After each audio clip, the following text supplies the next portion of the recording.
The Varaki warlord, Krasik, watched from the command deck of his warship as the human colony came into view. The planet was nothing special. Moderate gravity, breathable atmosphere, a scattering of settlements. It was a backwater, barely worth notice. And yet, intelligence reports suggested the humans had spread rapidly across the stars, settling worlds with reckless abandon. Krasik sneered. He had studied countless species in his years of conquest. Most fell into one of two categories, predators or prey. The former fought tooth and claw, resisting occupation until they were crushed beneath superior force. The latter cowered, surrendering at the first sign of warships in the sky. Humans, they were prey. Soft, hairless, their bodies lacking natural weapons. No claws, no venom, no hardened carapace. Their bones were fragile, their skin easily torn. The reports spoke of their endurance, their adaptability, but Krasik dismissed such things as the desperate embellishments of a lesser species. He turned to his second-in-command. Deploy the warbands. Minimal resistance is expected. Keep the losses to a minimum. I want the workers intact. The order was relayed, and within moments, dropships descended toward the colony below. Krasik leaned forward, watching the feeds from his warriors' helmet cams. This would be an effortless operation. The first squad landed in what appeared to be a market square. Wooden stalls and crude metal structures lined the streets, filled with food, tools, and trinkets. The humans froze at the sight of the armored warriors, their eyes widening. Krasik smirked. There it was, that moment of realization, that inevitable understanding that they were powerless before superior force. Some species dropped to their knees, others fled, but in the end, it never mattered. The hunt always ended the same way. A Varaki warrior stepped forward, raising his rifle. On your knees, he growled in the human tongue. Resist, and you will be slaughtered. For a moment, no one moved. Then, something strange happened. The humans didn't scream. They didn't beg. They scattered. Not in mindless panic, but in coordinated action. Some ducked behind cover, others sprinted into nearby buildings. A few grabbed whatever was within reach, wooden poles, metal pipes, tools. The Varaki hesitated. This was unusual. Most civilians reacted with terror, not calculation. No matter. Their primitive tools were no match for military-grade weapons. Krasik watched as one of his warriors lunged at a human male wielding nothing but a wrench. A single strike would be enough to incapacitate the creature. Then the human moved. Faster than expected, the man sidestepped, dodging the strike with a smooth efficiency that did not belong to prey. Before the warrior could react, the human brought the wrench down with terrifying force. The crack of bone breaking echoed through the helmet feed. The Varaki warrior collapsed, his leg twisted at an unnatural angle. Krasik's smirk disappeared. This was not how prey behaved. The Varaki warrior roared in pain as he clutched his shattered leg. His armor, designed to withstand gunfire and energy weapons, had done little to stop the raw force of the human's improvised weapon. He tried to rise, but the human struck again, this time slamming the wrench into his helmet with a sickening crunch. The warrior's body went limp. The surrounding Varaki hesitated. This was wrong. This was not how raids went. By now, the weak creatures should have been begging for mercy or fleeing in terror. Instead, they were fighting back. Another warrior raised his rifle and aimed at the human who had just incapacitated his comrade. Before he could fire, something smashed into his faceplate. A metal canister burst open, releasing a thick cloud of steam. The warrior stumbled back, blinded, his mandibles clicking in confusion. A woman in an apron darted forward, her movements swift and practiced. With a flick of her wrist, she tossed another handful of what looked like cooking spices directly into the eyes of another warrior. The Varaki screeched, clawing at his burning face. A third warrior turned toward her, but before he could react, a crate of tools crashed down from above. A mechanic had pushed it from a rooftop. using nothing but gravity and precision to take down an enemy twice his size. Krasik watched in stunned silence from the command deck. His warriors, elite, seasoned killers, were being overwhelmed by civilians. "This isn't possible," his second-in-command muttered. "They are unarmed, untrained." Krasik's jaw tightened. "No," he growled. "They are something else." More helmet feeds came through, and the situation was worse than he had imagined. Across the colony, humans were fighting back with terrifying ingenuity. A farmer used a length of rope to trip a warrior, then bashed his skull in with a metal pipe. A child, no more than 12 years old, led a group of raiders into a narrow alley. When they followed, they found themselves caught in a makeshift trap, the walls collapsing inward, crushing them beneath debris. A squad attempted to retreat to their dropship, only to find it already disabled. A woman with oil-streaked hands stood beside it, a welding torch in one hand, and a smirk on her face. "Took apart your fuel line," she said. "Hope you weren't planning on leaving." The Varaki commander on the ground called for reinforcements, his voice panicked. "We need backup. These creatures, they're—" The transmission cut off with a sickening crunch. Krasik's claws dug into the metal railing of his command station. He had made a grave error in judgment. Humans were not prey. They were something worse. The Varaki had always believed themselves to be the undisputed apex predators of the galaxy. Their entire culture was built upon domination, over weaker species, over lesser warriors, over anything that did not bow before their strength. But now, in the streets of this human colony, they were learning a horrifying truth. They were not the hunters here. A squad of warriors moved cautiously through a narrow street, weapons raised. The market had turned into a battlefield, but the enemy was nowhere in sight. Scanners picked up movement, but every time they turned a corner, the humans were already gone. It was as if the very buildings were swallowing them whole. One warrior grunted in frustration. "Cowards. They run like prey." "They don't run," another muttered. "They reposition." A faint noise echoed from above. The leader barely had time to look up before something heavy crashed onto him from the rooftop. A man in a worker's jumpsuit rode him to the ground, wrapping an arm around his throat and twisting with brutal efficiency. The sickening crack of bone echoed through the street. The remaining Varaki turned their rifles toward the attacker, but before they could fire, a thick cloud of smoke erupted around them. Someone had set off a fire suppression system. Visibility dropped to 0. Panic set in. Their species relied on sight more than anything else. Even in the dark, their enhanced vision could detect heat, movement, anything that breathed. But this smoke was dense, chemically designed to mask heat signatures. They were blind. Then the real attack began. Something whipped through the smoke, wrapping around a warrior's arm. A length of wire, thin but strong. Before he could react, he was yanked sideways, his feet lifted off the ground as he was pulled into the shadows. His scream was cut off in an instant. A sharp whistle rang through the smoke, and suddenly, more sounds followed. Boots hitting metal, objects being thrown, the whispers of movement just out of reach. One of the remaining warriors roared, firing blindly into the haze. "Show yourselves, vermin." A voice answered from the fog. Calm, amused. "You first." A figure burst from the smoke, a woman wielding nothing but a heavy wrench. Before the warrior could react, she was inside his guard, ducking beneath his weapon and driving the tool into his knee. He collapsed with a howl of agony. The last thing he saw was her swinging again, this time for his skull.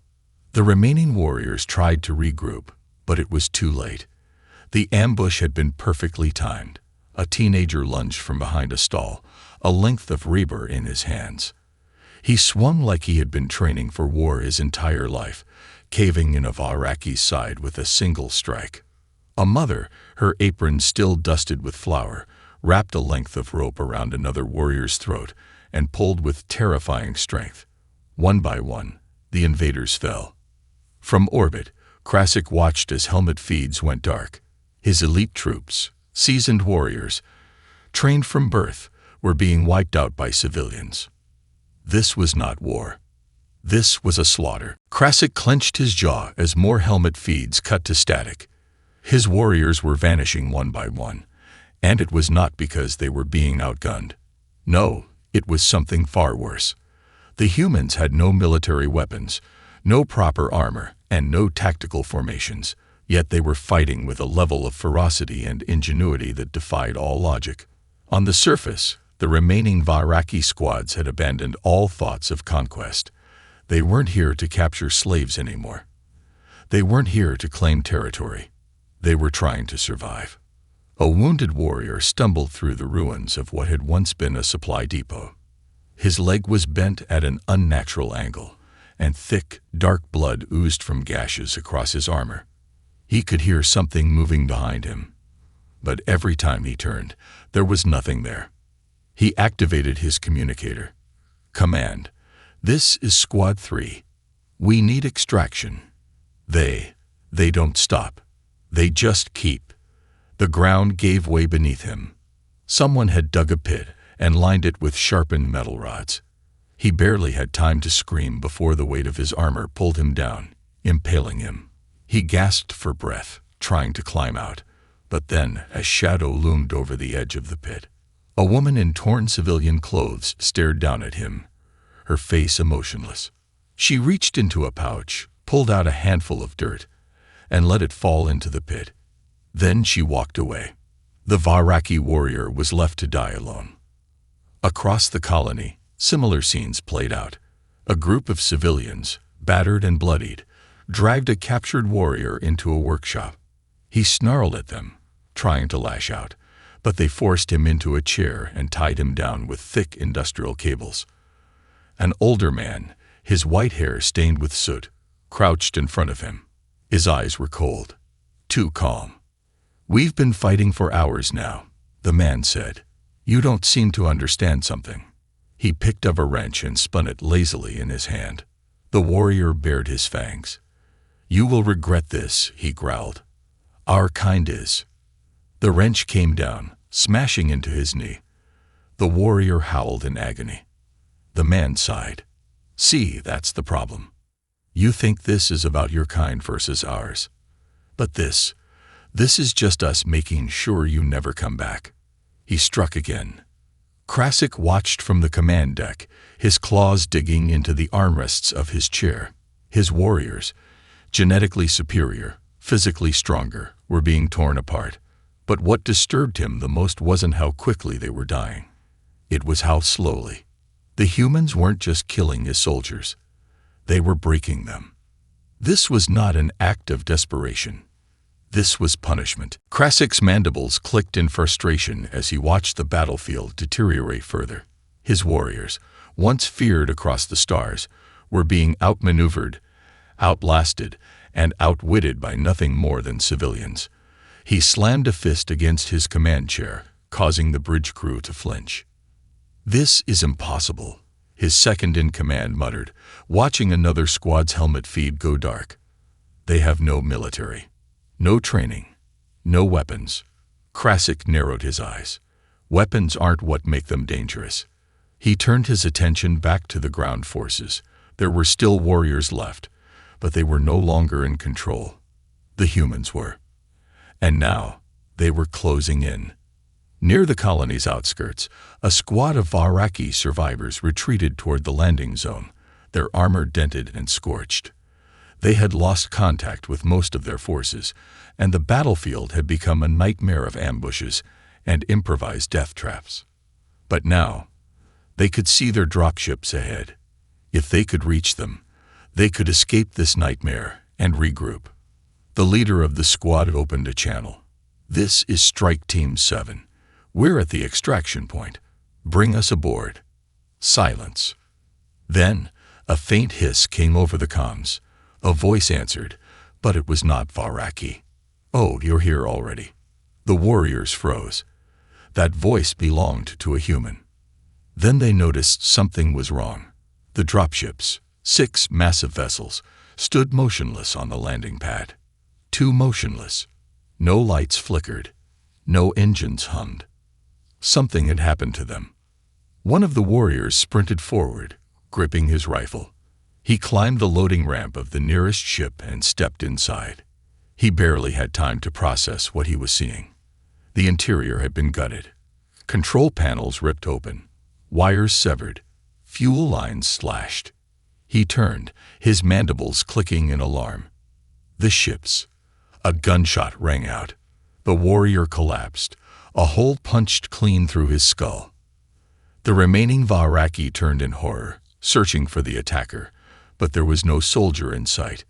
Instead, a lone human stood at the edge of the landing pad, lowering a crude, single-shot hunting rifle. He wore a mechanic's jumpsuit, his hands still smeared with grease.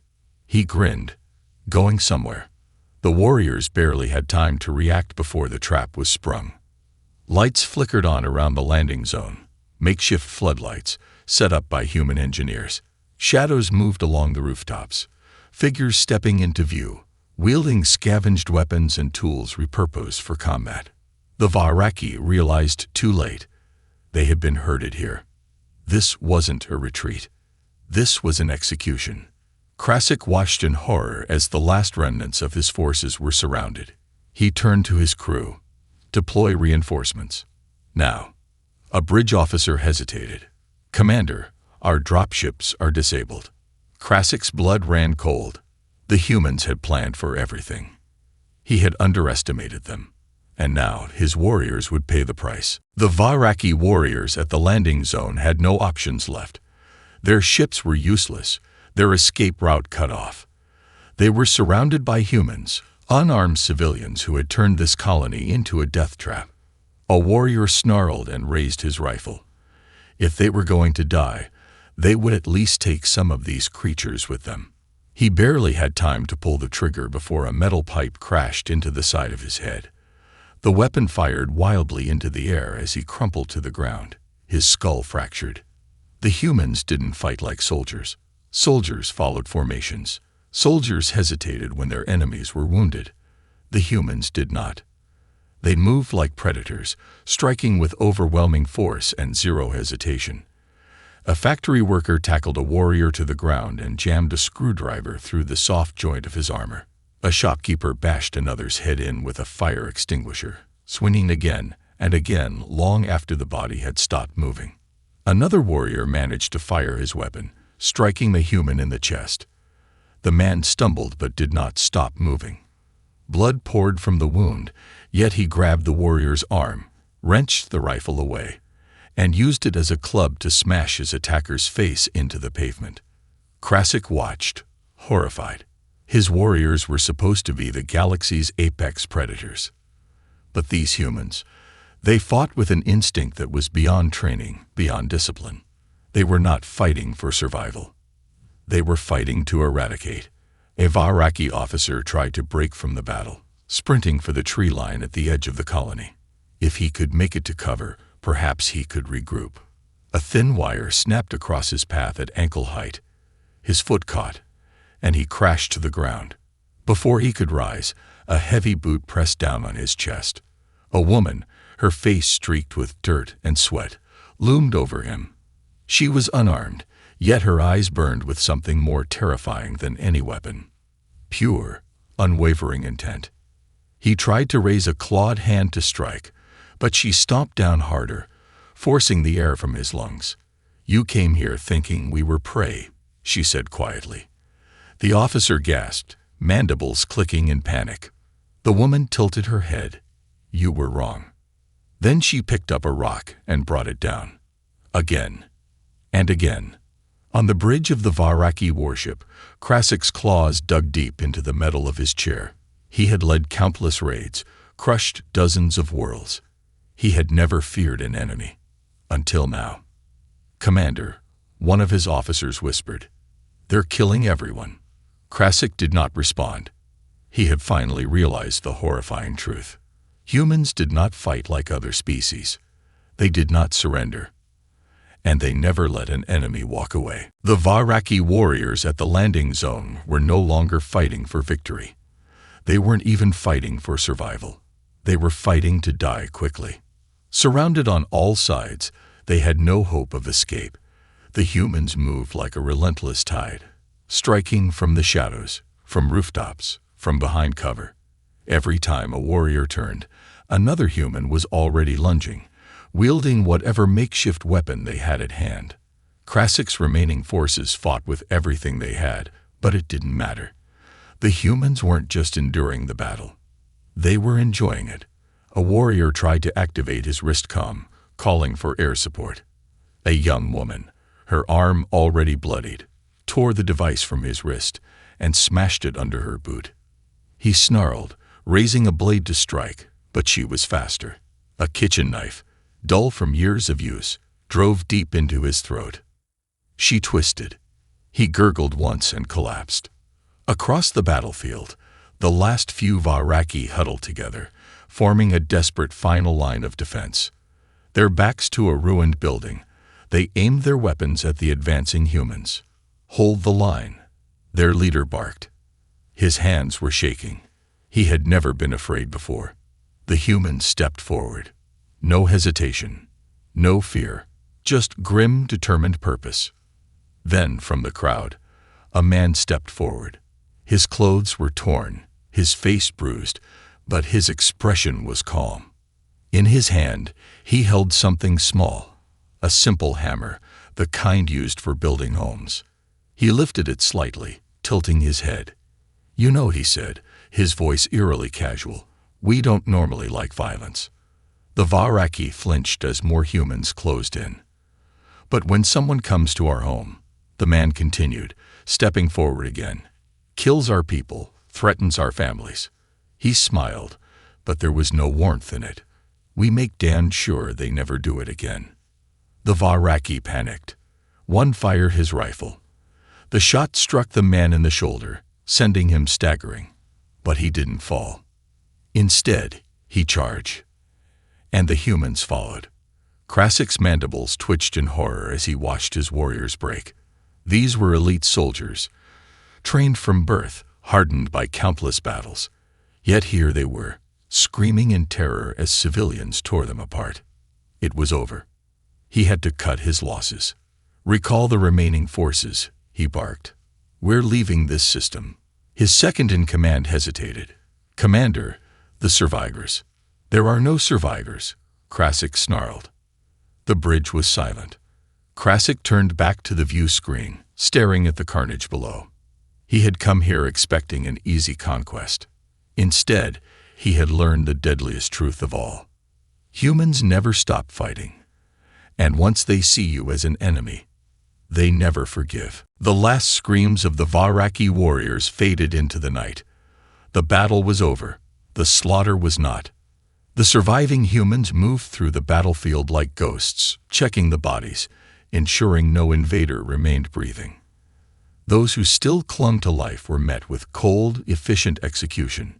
No speeches, no hesitation. This was not war. This was justice. A few battered civilians stood at the edge of the landing zone, watching as the last enemy was put down. A young man, no older than 18, wiped blood from his face and took a deep breath. "We did it," he murmured. A woman beside him, her hand still gripping a wrench, nodded grimly. "No, we survived it." The humans didn't cheer. There was no celebration. Just the quiet, bone-deep knowledge that they had done what needed to be done. And the galaxy needed to know. On board the Varaki warship, Krasik sat in stunned silence, staring at the ruined colony below. His forces, his entire ground invasion, had been annihilated. And not by trained soldiers, not by advanced weaponry, by workers, by farmers, by unarmed civilians who had turned their tools into instruments of war. His second-in-command approached hesitantly. "Commander, what are your orders?"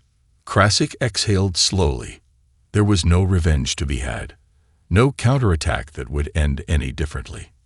"Prepare a transmission," he said, his voice hollow. "Not to our leadership. To the entire Dominion." The officer hesitated. "Sir." Krasik's eyes burned with something his kind had never known before today. Fear. They need to know the truth. Days later, the transmission echoed across the stars, reaching every major power in the galaxy. It showed the Varaki warriors, some of the most feared fighters in the known universe, being hunted. It showed humans enduring wounds that should have killed them, striking back with a savagery that defied all logic. It showed a species that did not break. Krasik's voice, raw with shame and terror, spoke over the footage. Do not make the same mistake we did. We thought them weak. We thought them easy prey. The recording showed the last moments of the battle, the humans advancing, overwhelming, unrelenting. We were wrong. A final image appeared. A lone human stood atop a pile of broken Varaki armor, a simple hammer hanging loosely in his hand. He was injured, bloodied, but his eyes burned with quiet fury. They are not the strongest, not the fastest, not the most advanced. Krasik took a long, shuddering breath, but they are the most dangerous. The screen went dark. The message was clear. Do not provoke the humans. Because if even their civilians were this deadly, the galaxy did not want to know what their soldiers were like.